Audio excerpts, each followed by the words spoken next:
Hey crafters, today we are going to be doing some tie-dye. Now I've technically done tie-dye once before, but it was at like a summer art camp when I was really little, and it just didn't go very well. My shirt didn't turn out good at all, but I am going to revisit it. There are some better tie-dye kits out here these days, and we're going to do some tie-dyeing. I'll give you a review on the kit I'm using. I'll give you any tips and things that work well for me, what don't work well, and hopefully we'll get some awesome looking shirts.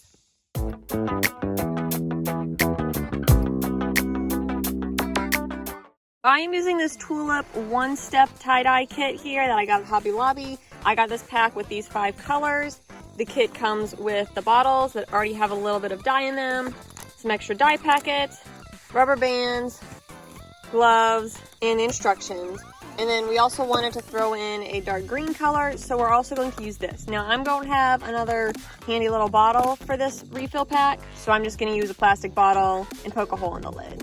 Then here's what I'm going to be tie-dyeing today. I've got this white cotton shirt from Target. It's 100% cotton, and a 100% cotton is going to be better than a blend because it's going to give more vivid colors. So we all decided to do spirals for our shirts because it's just a classic look and it seemed pretty straightforward and simple. At first we tried making the spiral just twisting by hand, but the fabric was more towards the bunchy end versus spiraled than we wanted, so we tried spiraling it with a fork and that worked a lot better. To spiral, first decide where you want the center of your design to be. Then pinch a bit of the fabric in that spot and slide it between the tines of the fork. Finally, twist the fork to twirl the shirt, and as you twist, try to keep the shirt somewhat flat versus bunched up. When you twist the shirt, you can have the front or the back side of the shirt be the side that's facing up, and visually the side that is face down has a crisper looking spiral as far as the folding goes, but it didn't make a significant difference in the actual dyed pattern of the shirt. So after we twirled our shirts into spirals, we added rubber bands to hold it together and to create the sections for applying the dye. Everyone but me decided to use 3 rubber bands, and that divided their shirts into 6 pie slices, but I used 4 rubber bands to create 8 separate sections. Again, this doesn't make a huge difference in the final design, it just allowed me to add thinner wedges of color to create a different color scheme. But really, just pick the design you like best and go for it. I do like that the instructions for this kit included several ideas and techniques for dyeing the shirts with instructions. Once our shirts were prepped, it was time to mix the dye. The kit wasn't super clear about whether the amount already in the dye bottles was the same as the amount in the extra packets, but I do know from reading on their website and researching that the dye to water ratio doesn't have to be exact. You can add more or less dye to create different shades of color, and it will just change the intensity of the color and work just fine. So we decided to fill the bottles all the way with water and just use the amount of dye that was already in the bottles, and then we shook them to mix the dye. And don't forget to have your gloves on for this step because if it gets in your hands, it's a little tricky to get off. Be sure to leave a little bit of air at the top when adding water to the dye bottle so that way you will have room to shake the dye around and mix it thoroughly. We filled some of the bottles with a little bit too much water, so it took a lot more shaking to get the dye mixed all the way. All the dyes ended up mixing really well with the water except for the light green from the multicolor kit.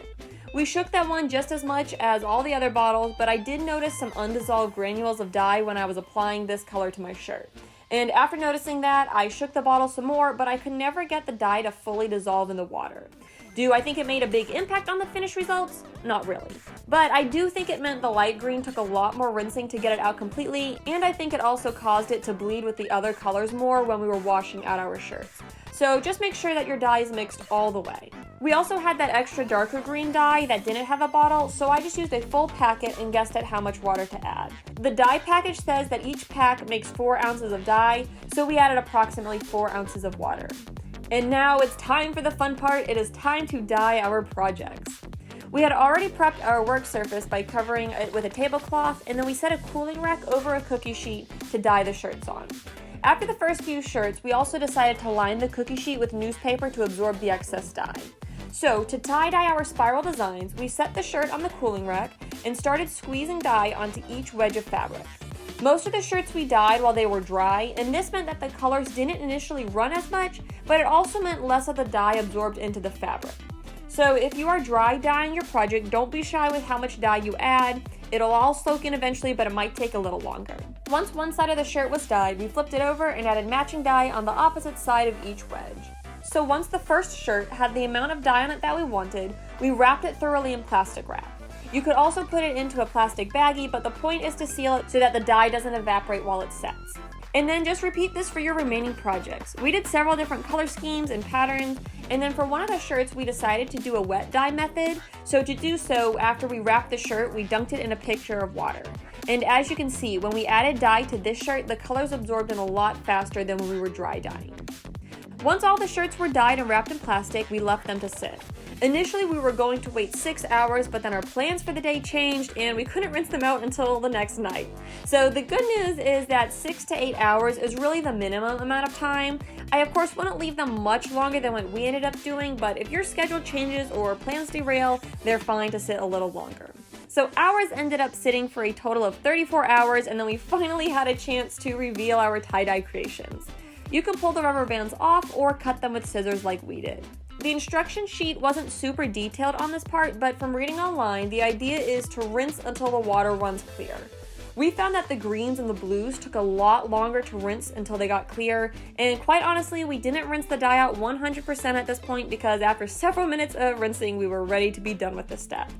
I also had planned to do a vinegar soak after rinsing, but unfortunately, we were out of vinegar and I did not realize it.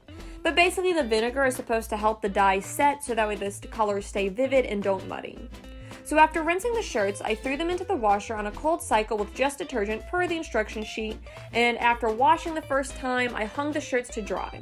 After washing, the shirts had a bit of color running and they were a little bit muddier, but overall the colors were still pretty bright. Now I dyed some random extra shirts and those ones faded a lot, and that's because they're a 50 cotton, 50 poly blend, but the 100% cotton shirts retained the color much better. For the next few washes, we also washed the tie-dye shirts on cold, separate from any other laundry, so any extra dye runoff doesn't stay other clothing. And then here is the final result. This is how our shirts turned out. So that's my experience overall using Tulip's one-step tie-dye kit and the basic way to use it. Overall, I think it's a pretty good product and I'm very happy with my shirt.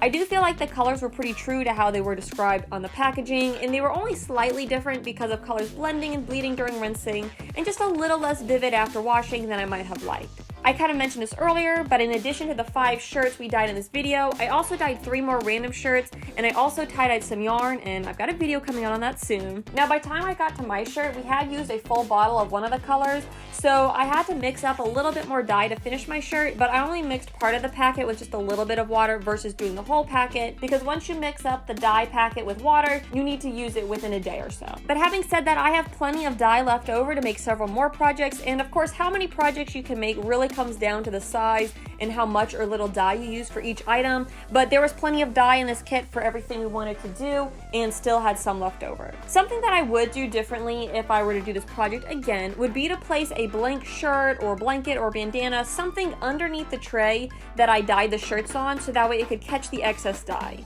The shirts that we dyed while dry had a bit of dye runoff, and it honestly felt kind of like a waste of dye. If you have something extra that you can throw under the rack that can absorb the excess dye and turn into a unique project of its own, I think that would be a better idea than just catching it on a newspaper in a tray and wasting it. One other thing is I do wish the instructions had a little bit more detail. I spent a good bit of time researching best tips for tie-dyeing and tricks to get the best results because the kit instructions were very basic. Tulip has an FAQ on their website, but again, I still had questions, not about actually how to use the kit, but about how to get the best results. For example, if I don't want the colors to blend while rinsing, is there a certain technique I should use? Or will the colors blend no matter what when rinsing? Things like that. The instructions didn't really cover. But even with some unanswered questions and lots of Googling, I think our shirts turned out pretty awesome, especially for my first time truly tie-dyeing all on my own. If you've tie-dyed before, be sure to drop your best tie-dye tip in the comments. And for everyone else, I hope that watching me tie-dye successfully with very little past experience will give you the confidence to make your own tie-dye creations. This project really is doable, and even if your projects don't turn out exactly as planned, it's still a lot of fun and you end up with a one-of-a-kind item. But thanks so much for watching and happy crafting!